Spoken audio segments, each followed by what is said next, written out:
बाजार काफी वॉलेटाइल है। अगर हम देखें तो पिछले लास्ट 5 दिनों में काफी उतार चढ़ाव रहा, या यूं कहें कि भारी गिरावट भी देखी, बाजार ने काफी कमजोरी दिखाई है। लेकिन उसके बाद हमने 27 जुलाई को एक तगड़ा रिबाउंड आते हुए दिखाई दिया। ब्रॉडर मार्केट्स की बात करें तो वहां भी अच्छी रैली दिखाई दे रही है। 28 जुलाई की अगर हम बात कर लें तो अभी भी बाजार ने मोमेंटम को नहीं छोड़ा है। एक अच्छी रैली यहां पर दिखाई दे रही है, लेकिन ये रैली कब तक टिकेगी ये बड़ा सवाल है। और जैसा कि हम ब्रॉडर मार्केट की बात कर रहे हैं, mid cap, small caps, large caps, अलग अलग सभी जो मार्केट्स हैं उन सब की बात इस वीडियो में आज हम करने वाले हैं। और साथ ही साथ सेक्टर्स के ऊपर भी बात करेंगे कि कहां आपको अपने पोर्टफोलियो में बेहतर पोजीशनिंग लेने की जरूरत है और कहां आपको किन सेक्टर्स से बचने की जरूरत है। क्योंकि देखिए, बाजार जब वॉलेटाइल होता है तो निवेशकों की चिंता भी बढ़ जाती है, और इसीलिए कई एक्सपर्ट्स ये कह रहे हैं सामने से कि लमसम पैसा अभी बाजार में लगाने की जरूरत नहीं है। एसआईपीस करिए, शॉर्ट निवेश करिए और थोड़ा कंसोलिडेट करके बाजार को कॉशियस होकर के देखिए। तो फिलहाल आज एसआईपी के कमाई के इसी एपिसोड में आज हम यही सारी बातें करने वाले हैं। हमारे साथ एक बेहद खास मेहमान जुड़ी हुई हैं। हमारे साथ पूजा पारालिकर जी हैं, अबेकस म्यूचुअल फंड से। Ma'am, welcome to Good Returns. Thank you, नमस्ते, thanks for having me. Ma'am, सबसे पहले तो ये समझने की कोशिश करेंगे कि बाजार का मूड माहौल अभी आपको कैसा लग रहा है, क्योंकि जैसा कि हमने बताया कि बाजार पिछले हफ्ते काफ़ी ज़्यादा उतार चढ़ाव देख चुका है। इस हफ्ते की शुरुआत जो हुई वो थोड़ी पॉजिटिव नोट पे हुई है, लेकिन क्या ये पॉजिटिव नोट, पॉजिटिव मोमेंटम आगे कंटिन्यू रहेगा? जैसे आपने कहा कि मार्केट्स आज ग्रीन में है, और जब मार्केट ग्रीन में होता है तो सेंटिमेंट्स हमारे हाई होते हैं and it's a happy day for us. Generally हमने बहुत सारे उतार चढ़ाव, not only in last 5 days but हमने काफ़ी महीनों में हमने काफ़ी सारे उतार चढ़ाव देख चुके हैं मार्केट। और कहीं ना कहीं एज ए इन्वेस्टर हमें अभी शायद उसकी आदत हो चुकी है।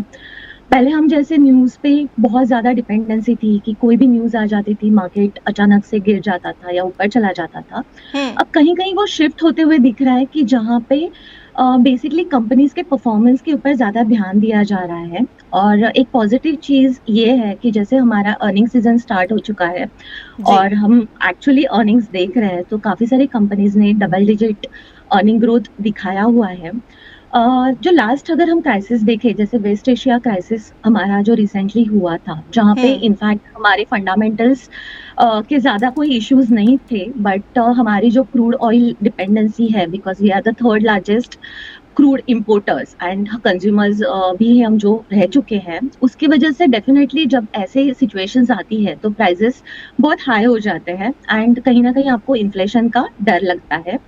बट ये सब बहुत सारी चीज़ों में हमारी इकोनॉमी ने रेजिलियंस दिखाया हुआ है, और हमारी कंपनीज के जो नंबर्स आ रहे हैं वो उसका स्ट्रेंथ दिखाते हैं।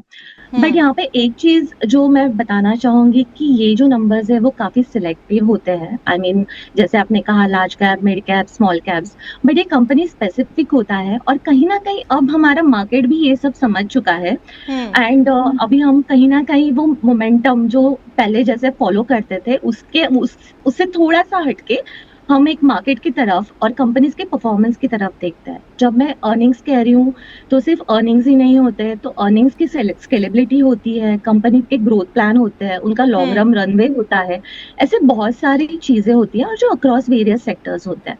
बट ओवरऑल अगर हम हमारा देखें, जैसे हमारा जीडीपी ग्रोथ है, हमारा inflation within the range है, सो मैक्रो लेवल पे the things are good, but again हमें सिलेक्टिविटी एक जो चीज है वहां पे फोकस करना चाहिए, और वैसे ही हमारा लॉन्ग टर्म गोल्स हमें सेट करना चाहिए। ओके मैम, क्योंकि हम ब्रॉडर मार्केट की बात कर रहे हैं और अभी रिसेंटली अबेकस ने एक स्पेशल काइंड ऑफ फंड भी लॉन्च किया है, जो है आपका large and mid cap fund, जो रिसेंटली आपने लॉन्च किया है। कैसे डिज़ाइन किया गया है इसको? और अगर हम ब्रॉडर मार्केट के टर्म्स में बात करें तो निवेशकों को अभी फिलहाल large cap, small cap, mid caps में किस तरीके से आगे स्ट्रैटेजाइज करना चाहिए, एंड स्पेसिफिकली ये फंड किस तरीके से हेल्पफुल है? क्योंकि देखिए, दोनों अलग अलग तरीके के मार्केट से अगर हम लार्ज कैप और मिड कैप दोनों की बात करें तो वॉलेटाइल मिड कैप्स ज्यादा होते हैं, लार्ज कैप में स्टेबिलिटी ज्यादा मिलती है। कैसे अपने पोर्टफोलियो में इसको ऐड करने की स्ट्रैटेजी बनाएं? सो बेसिकली बाय मैंडेट जो सेबी ने सबके लिए एक मैंडेट दिया हुआ है, मिनिमम 35% ईच हमें लार्ज एंड मिड कैप में रखना पड़ता है, large and mid cap fund में। हम्म। हमने यही स्कीम अभी लेके आए थे। जैसे आपने अगर देखा होगा लास्ट 2 इयर्स में हमारे मार्केट मोस्टली फ्लैट थे या कभी कभी जीरो रिटर्न्स भी दिए हुए थे। जी। सितंबर 24 के बाद हमारी अर्निंग ग्रोथ उतनी अच्छी नहीं थी और धीरे धीरे पैसा हमारा बाहर जाना स्टार्ट हो चुका था।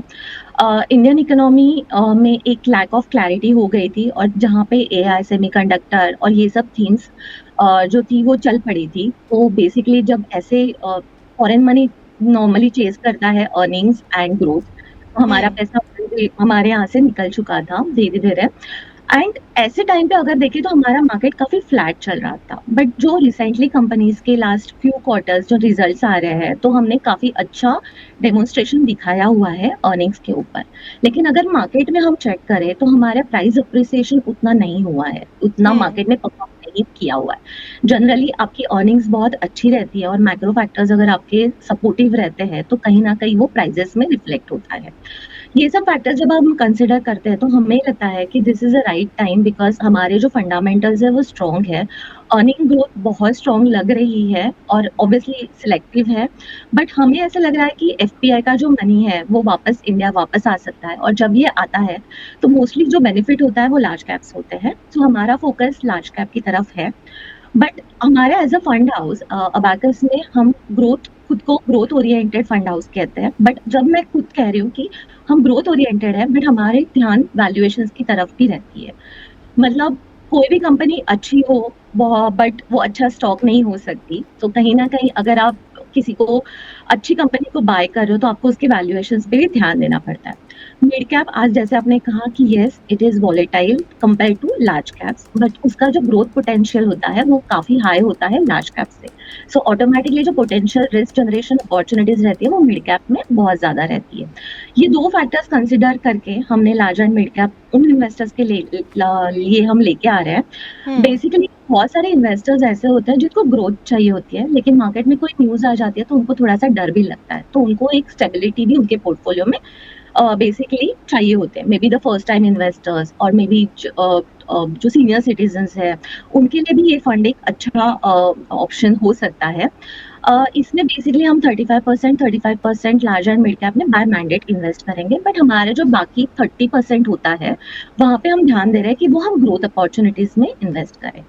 अब growth opportunities can be anywhere, मतलब वो लार्ज कैप में भी ग्रोथ अपॉर्चुनिटीज हो सकती है, जी। मिड कैप सकती है, स्मॉल कैप में भी हो सकती है। सो हमारा जो फोकस है एज हमारी इन्वेस्टमेंट फिलोसफी है या हमारा जो हमने प्रोसेसेस सेट की हुई है वो सबको ध्यान देते हुए हमारा ग्रोथ अपॉर्चुनिटीज मतलब हम उसको ध्यान में रख के अकॉर्डिंग टू दैट हम हमारे पोर्टफोलियो में इन्वेस्ट करेंगे। ओके। इक्विटीज पोर्टफोलियो की अगर बात करें तो इन्वेस्टर्स को क्या इस तरीके के अपने इक्विटीज इन्वेस्टमेंट्स में कुछ बदलाव करने की अभी ज़रूरत है? कुछ ऐसे सेक्टर्स हैं जिनको ऐड ऑन करने से ज़्यादा बेनिफिट मिल सकता है? ओवरऑल इक्विटी पोर्टफोलियो को कैसे अपना एलोकेट करें इस समय? इक्विटी तो पहले तो हमें एज ए इन्वेस्टर हमें हमेशा इक्विटी में अलोकेशन होना ही चाहिए, बिकॉज हमारी इकोनॉमी इवॉल्व हो रही है, इकोनॉमी हमारी बढ़ रही है, बहुत सारे नए सेक्टर्स आ रहे हैं, बहुत सारे न्यू थीम्स आ रही है, न्यू एज कंपनी जिसे कहते हैं, ऐसे सब जब एंटर हो रहा है तो हमें कहीं ना कहीं इक्विटी में एक्सपोजर बहुत जरूरी है। यहाँ पे एक चीज हमें ध्यान में रखने की जरूरत होती है, जो असेट एलोकेशन, बिकॉज हम सबकी रिस्क एपिटाइट अलग अलग होता है, हम जो रिस्क ले सकते हैं उसकी क्षमता अलग होती है। सो अकॉर्डिंग टू दैट हमें हमारा रिस्क असेट एलोकेशन डिफाइन करना पड़ता है कि कितना एलोकेशन डेट में रहेगा, कितना एलोकेशन इक्विटी में रहेगा और कितना हम कमोडिटीज या रियल एस्टेट यहाँ पे हम डाल सकते हैं। जब मैंने अपना इक्विटी अलोकेशन डिसाइड कर लिया एज अ फंड हाउस, अगर मैं बोलूँ तो हमारा फाइनेंशियल सर्विसेज पे हम काफी बुलिश है, हमारा पॉजिटिव व्यू है। बेसिकली अगर आपने अभी नंबर्स भी देखे होंगे तो मिक्स्ड नंबर्स आ रहे हैं फॉर बैंक्स, अच्छा शोकेस कर रहे हैं परफॉर्मेंस का। और एनबीएफसीज और जैसे हम इंश्योरेंस कंपनीज हो गई या फिर फिनटेक कंपनीज हो गई, और ये सब जो नए नए प्लेयर्स ये फाइनेंशियल सर्विसेज में एंटर कर रहे हैं, तो यहाँ पे कैप्चर करने के लिए फाइनेंशियल सर्विसेज एक अच्छा ऑप्शन हो सकता है। उसके अलावा हमारा एक सेक्टर जो हमारा फेवरेट है इज लाइक हेल्थ केयर, हमारा पॉजिटिव व्यू है वहाँ पे। ऑब्वियसली एक्सपोर्ट रिलेटेड अगर अपॉर्चुनिटीज देखें तो यहाँ पे अच्छी अपॉर्चुनिटीज यहाँ पे दिखाई देती है। सीडीएमओ ने अच्छा खासा, हमें पता है कि वो that is also good option. Medical tourism कहीं ना कहीं हमारे इंडिया में डेवलप हो रहा है, we have a strong research. So ये सब चीजें कंसिडर करके health care can be one of the good options. इसके अलावा हमारे यहाँ पे कैपेक्स जैसे हम देख रहे हैं कि गवर्नमेंट स्पेंडिंग्स बढ़ रही है, तो industrials is also good option. कहीं कहीं हमें वैल्यूएशंस देखने पड़ेंगे, जैसे मैंने पहले ही भी कहा था कि हर सेक्टर्स में अपॉर्चुनिटीज होती है, लेकिन सिलेक्टिव होना बहुत इंपॉर्टेंट होता है। हर हर सेक्टर में ग्रोथ अपॉर्चुनिटीज कहीं ना कहीं आपको दिखेंगी, बट आपको सोच समझ के प्रॉपर स्टडी करके वहां पे निवेश करना जरूरी होता है। अगर कोई चीज की वजह से मुझे अगर वो पॉसिबल नहीं हुआ तो मुझे कोई प्रोफेशनल हेल्प मैं ले सकती हूँ, जिन जो यहाँ पे मुझे एक्चुअली राइट कंपनी सिलेक्ट करने के लिए हेल्प करे और एक अच्छा पोर्टफोलियो जो मेरे लॉन्ग टर्म के लिए बने वहां पे मुझे हेल्प कर दे। ओके मैम, हम क्रूड का डिस्कशन कर रहे हैं। क्रूड का आपने कई बार नाम भी लिया as an important factor. Crude भी इस समय काफ़ी ज़्यादा न्यूज़ ड्रिवन हो गया है। बेसिकली जो मिडिल ईस्ट में टेंशन चल रही है उसका काफ़ी ज़्यादा असर क्रूड पे है ही। इनफैक्ट पूरा असर क्रूड पे देखने को मिल रहा है। लेकिन जब भी न्यूज़ थोड़ी सी ईज आउट होती है, जो हमले हैं वो थोड़े ईज आउट होते हैं, तो बहुत तेज़ी से हमने गिरावट भी देखी क्रूड में। अभी रिसेंटली अगर हम देखें तो $90 पर बैरल के भी नीचे आ चुका है इस समय क्रूड। कौन से ऐसे सेक्टर्स हैं जो इसके कारण वॉलेटाइल हो रहे हैं, और क्या ऐसे सेक्टर्स से अभी फिलहाल के लिए दूरी बना करके रखना सही समय होगा, या फिर ये जो डिप आती है उसमें इन्वेस्टमेंट करना ज्यादा बेहतर जो है वो स्ट्रैटेजी हो सकती है? जैसे आपने कहा था कि हमारी डिपेंडेंसी ऑन क्रूड बहुत ज़्यादा है और हम इंपोर्ट करते हैं, तो डेफिनेटली हमारे इन्फ्लेशन पे कहीं ना कहीं अगर हम ज़्यादा प्राइस पे कर रहे हैं तो कहीं ना कहीं हमें वो अफेक्ट करेगा। और वही वॉलेटिलिटी हम देख रहे हैं कि जैसे न्यूज़ेस आते हैं हमारे क्रूड प्राइसेस चेंज हो जाती है। क्रूड $120 पर बैरल तक पहुंचा था, जहां से वो नीचे आ गया था, एंड अभी अभी वापस से फिर से उसमें उतार चढ़ाव दिखाई दे रहे हैं। बेसिकली ये न्यूज़ ड्रिवन है, जैसे आपने कहा था कि बहुत सारी न्यूज़ आते हैं और वैसे वो फ्लक्चुएट करता है। अब बहुत सारे सेक्टर्स जहाँ पे है कि जहाँ पे क्रूड की जरूरत हो सकती है, और एज ए इकोनॉमी, इंडिया हो या कोई और भी इकोनॉमी हो, हमने बहुत सारे ऑयल शॉक्स ऑलरेडी एक्सपीरियंस कर चुके हैं, तो कहीं ना कहीं वो डिपेंडेंसी जो है वो हमें कम करनी है। और जहाँ पे एक आता है कि renewable energies, solar, thermal, nuclear, so वहाँ पे भी वो स्पेस है जहाँ पे कंपनीज धीरे धीरे वहाँ पे एक्सप्लोर कर रही है। ऑब्वियसली बहुत सारी इंडस्ट्रीज में आपका क्रूड यूज होता है, जैसे ऑयल हो गया, पेंट हो गया, एविएशन हो गया, बट कोई सेक्टर अगर मैं कंप्लीटली इग्नोर करूं वो भी सही नहीं होता, बिकॉज जैसे मैं कह रही हूँ कि हर जगह पे अपॉर्चुनिटीज तो है, बट वो अपॉर्चुनिटीज हमें एक्सप्लोर करने की जरूरत होती है। सो राइट टाइम अगर हमें प्रॉपर अपॉर्चुनिटीज मिल रही है सो वहाँ पे डेफिनेटली अलोकेशन करना चाहिए। ओके मैम, एक स्ट्रॉन्ग कमबैक आया आईटी सेक्टर में। हमने क्रूड से रिलेटेड सेक्टर्स के ऊपर तो नज़र डाली और ये बहुत इंपॉर्टेंट फैक्टर था, लेकिन एक और इम्पॉर्टेंट सेक्टर जो सामने निकल के आ रहा है वो है आईटी सेक्टर, क्योंकि हमने एक लंबी गिरावट आईटी सेक्टर में देखी है और तब ऑलमोस्ट सब निराश हो चुके थे कि यहाँ से तो रिटर्न शायद बनने की उम्मीद नज़र ही नहीं आ रही है। बट रिसेंट टाइम में आईटी जो है वो कमबैक करता दिख रहा है, और एक स्ट्रॉन्ग कमबैक हमने अभी हाल के 2-3 दिनों में देखा है आईटी में। ये कितना सस्टेनेबल है? क्या आईटी सेक्टर अब इतना वैल्यूएशन के हिसाब से ठीक ठाक हो गया है कि हम अपने पैसे डाल सकते हैं? कुछ इंपॉर्टेंट कंपनीज, कुछ स्ट्रॉन्ग कंपनीज ऐसी दिख रही हैं अब आईटी में कि जहां पर हम इन्वेस्टमेंट कर सकते हैं इस समय? आईटी अभी जो चल रहा है वो मोस्टली कॉन्ट्राबेट पे लोग उसमें इन्वेस्ट कर रहे हैं। बहुत सारे फंड हाउसेस, बहुत सारे इन्वेस्टर्स पॉजिटिव भी है। हमारे यहाँ पे अबैकस में एज अ फंड हाउस हम बेसिकली अर्निंग्स पे बहुत ध्यान देते हैं और उसकी जो प्राइस पे करते हैं, जो वैल्यूएशंस, ये दो हमारे लिए बहुत इंपॉर्टेंट फैक्टर्स होते हैं। अब जैसे अर्निंग्स में अगर मैं अर्निंग्स देखूँ तो मेरा जो अर्निंग ग्रोथ है अगर वो सपोज 3-4% रहा और उसके लिए मैं 13-14 मल्टीपल्स में अगर पे कर रही हूँ तो वो जस्टिफाई नहीं रहता, क्योंकि कहीं ना कहीं हम जो प्राइस पे कर रहे हैं वो अर्निंग्स को जस्टिफाई करना, अर्निंग्स को, प्राइस को जस्टिफाई करना चाहिए। ऐसे हमारा फंड व्यू है। सो जब अभी हमें as a fund house IT sector पे कोई क्लैरिटी नहीं है और हमारा वहाँ पे कोई पॉजिटिव ज्यादा व्यू नहीं है, तो अगर आप हमारे पोर्टफोलियो में भी देखोगे तो काफी अंडरवेट हमने आईटी सेक्टर पे दिया हुआ है। यानी आईटी पर अभी भी अंडरवेट ही हैं आप। मैम, कौन से ऐसे सेक्टर्स हैं जब तक पूरी क्लैरिटी ना आए, जब तक हमें क्लैरिटी, अर्निंग विजिबिलिटी दिखे, जब तक ना दिखे, तब नॉर्मली हम as a fund house invest नहीं करते। तो जब वो थोड़ी दिखना स्टार्ट हो जाएगा तब हम हमारा शायद अलोकेशन बढ़ा भी सकते हैं। ओके, मैं कंटिन्यू करूंगी अपना सवाल। मैम, कौन से ऐसे सेक्टर्स हैं जहां पर आप बुलिश हैं, टॉप 3 सेक्टर्स जहां पर आप बुलिश हैं, और ऐसे टॉप 3 सेक्टर्स जहां पर आप बेयरिश हैं, जैसे हम थोड़ा सा दूर रहें, थोड़ा बाइफोकेट करने में मदद मिल जाएगी निवेशकों को कि पोर्टफोलियो में क्या ऐड करें और कहां से थोड़ा सा कॉशियस हो जाएं। जैसे मैंने पहले भी कहा था कि हम बुलिश है फाइनेंशियल सर्विसेज पे, जहाँ पे एनबीएफसीज हो गई, बैंक्स हो गया, या फिर इंश्योरेंस कंपनीज हो गई, फिनटेक कंपनीज हो गई, यहाँ पे हम काफी बुलिश है। Second is the second sector जो हम जिस पे ध्यान दे रहे हैं वो हेल्थ केयर है। हेल्थ केयर में अपॉर्चुनिटीज है, एक्सपोर्ट के रिलेटेड अपॉर्चुनिटीज काफी सारी है। मेडिकल टूरिज्म जैसे मैंने कहा था, वहाँ पे चांसेस बहुत बढ़ रहे हैं, सो वो एक सेक्टर है। इंडस्ट्रियल्स है, उसके अलावा हम पावर है। बट ये सब चीजें जब सेक्टर्स हो रहे हैं तो यहाँ पे कहीं ना कहीं हमें वैल्यूएशंस पे ध्यान देना बहुत जरूरी है। Rather than focusing on the sector, मैं एक चीज कहना चाहूंगी कि बॉटम अप अप्रोच जिसे कहते हैं कि आप कंपनीज पे ध्यान दो। कंपनीज में कैसे, तो उसकी जो अर्निंग ग्रोथ आ रही है, सिर्फ अर्निंग्स इंपॉर्टेंट नहीं होती, अर्निंग्स का लॉन्ग वे उसका कैसे प्लानिंग है, उसके कॉर्पोरेट गवर्नेंस कैसे है, कंपनीज के प्लान्स कौन से हैं, बिजनेस मॉडल कैसे है, ये सब बहुत सारे फैक्टर्स हमें देखना बहुत जरूरी होता है। और सेकंड, हम जब यहाँ पे एक्सपोजर कर ले रहे हैं तो एक चीज और देखनी पड़ेगी, जो प्राइस हम पे कर रहे हैं। अगर हम बहुत हाई प्राइस में कुछ ले रहे हैं तो कहीं पे भी वो हमारे लिए जस्टिफाइड नहीं करता। तो ये सब चीजें हमें देखनी पड़ती हैं। जैसे बेरिश आपने कहा, फिलहाल हमें लग रहा है कि आईटी में, बिकॉज विजिबिलिटी, अर्निंग विजिबिलिटी जो है वो हमें अभी तक क्लैरिटी नहीं आया, वो एक सेक्टर है जो हमारे यहाँ पे अंडरवेट है। बट बाकी we are very optimistic about the new age businesses, because market evolve हो रहा है और बहुत सारी अपॉर्चुनिटीज ऑलरेडी एंटर हो चुकी है। तो ये ऐसे जो न्यू बिजनेसेस है यहाँ पे डेफिनेटली हम एक्सप्लोर कर सकते हैं।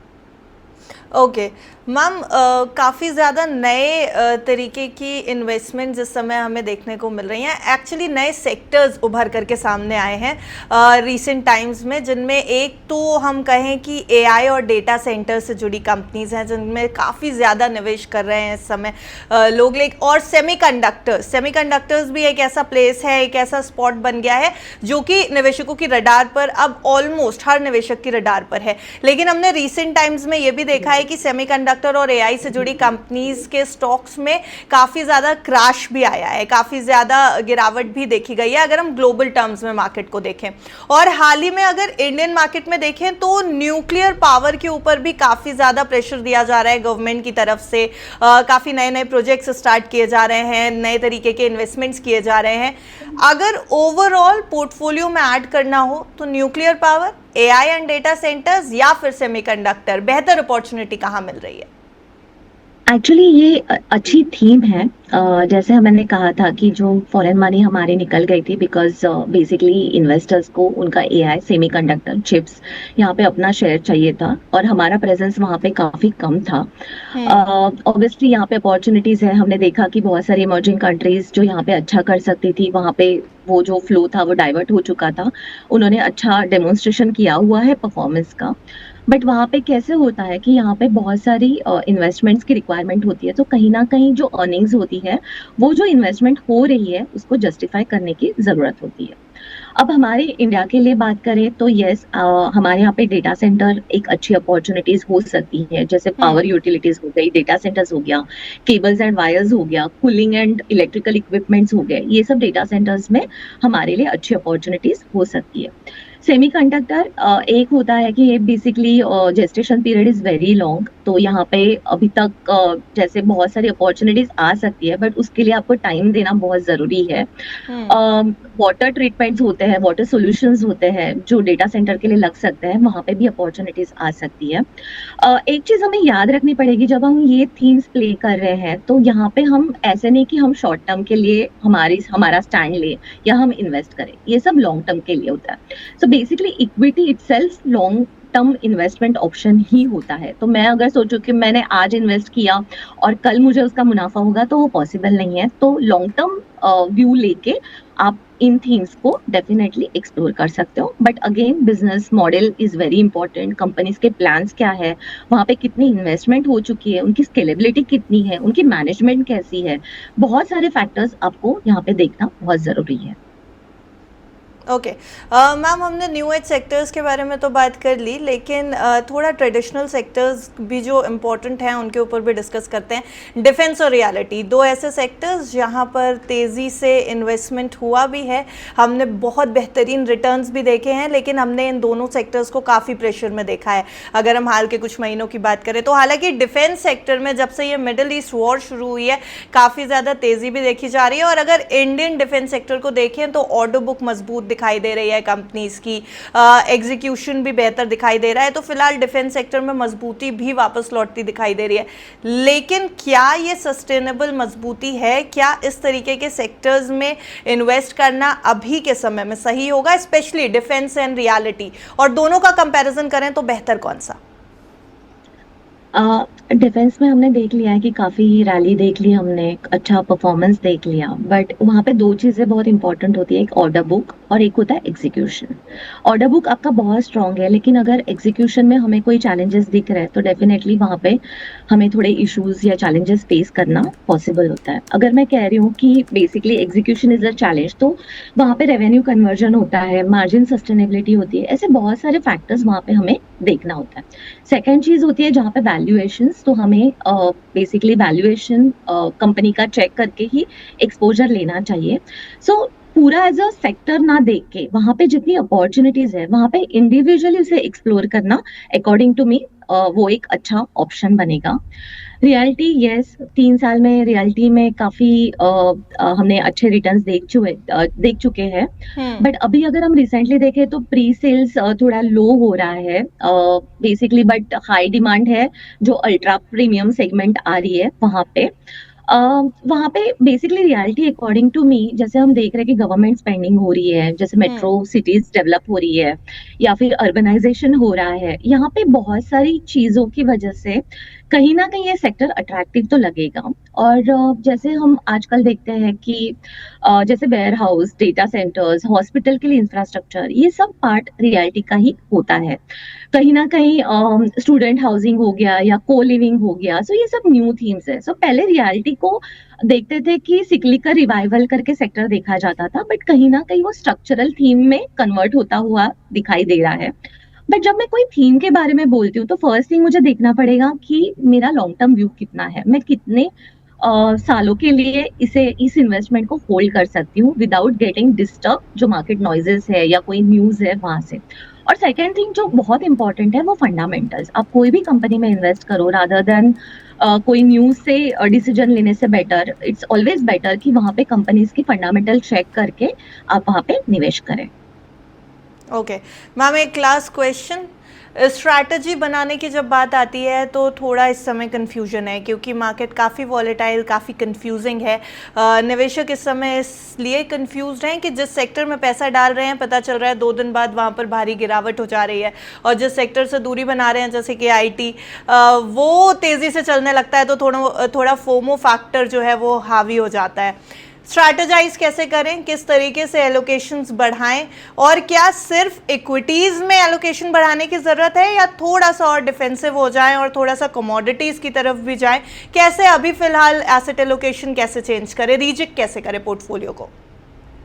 तो बेसिकली ऐसी ही जो सिचुएशंस होती है जहाँ पे हमने करेक्शंस देखे हुए हैं, एक तो हमारा सबका असेट एलोकेशन होता है जो मैंने कहा था हमारे लॉन्ग टर्म गोल्स के ऊपर होता है, हमारा रिस्क एपेटाइट होता है, हमारा टाइम जो हम हमारे इन्वेस्टमेंट को दे सकते हैं, ये सब देके हम हमारा एक असेट एलोकेशन फिक्स करते हैं। कोई अग्रेसिव इन्वेस्टर होगा जिसे 80% 90% इक्विटी इज ऑल्सो फाइन, और कोई कंजर्वेटिव होगा जहाँ पे उसको ज्यादा एलोकेशन वो अफोर्ड नहीं कर पाता, बिकॉज मार्केट में कोई अगर न्यूज आती है तो इमीडिएटली उनको डर लगता है। आपने कहा जैसे कि यस, एज एन इन्वेस्टर हमारे जो फियर फैक्टर है, फोमो है, या फिर कहीं ना कहीं हमें जो एंजाइटी होती है, ये सब बहुत सारे फैक्टर्स हमारे इन्वेस्टमेंट पे अफेक्ट करता है।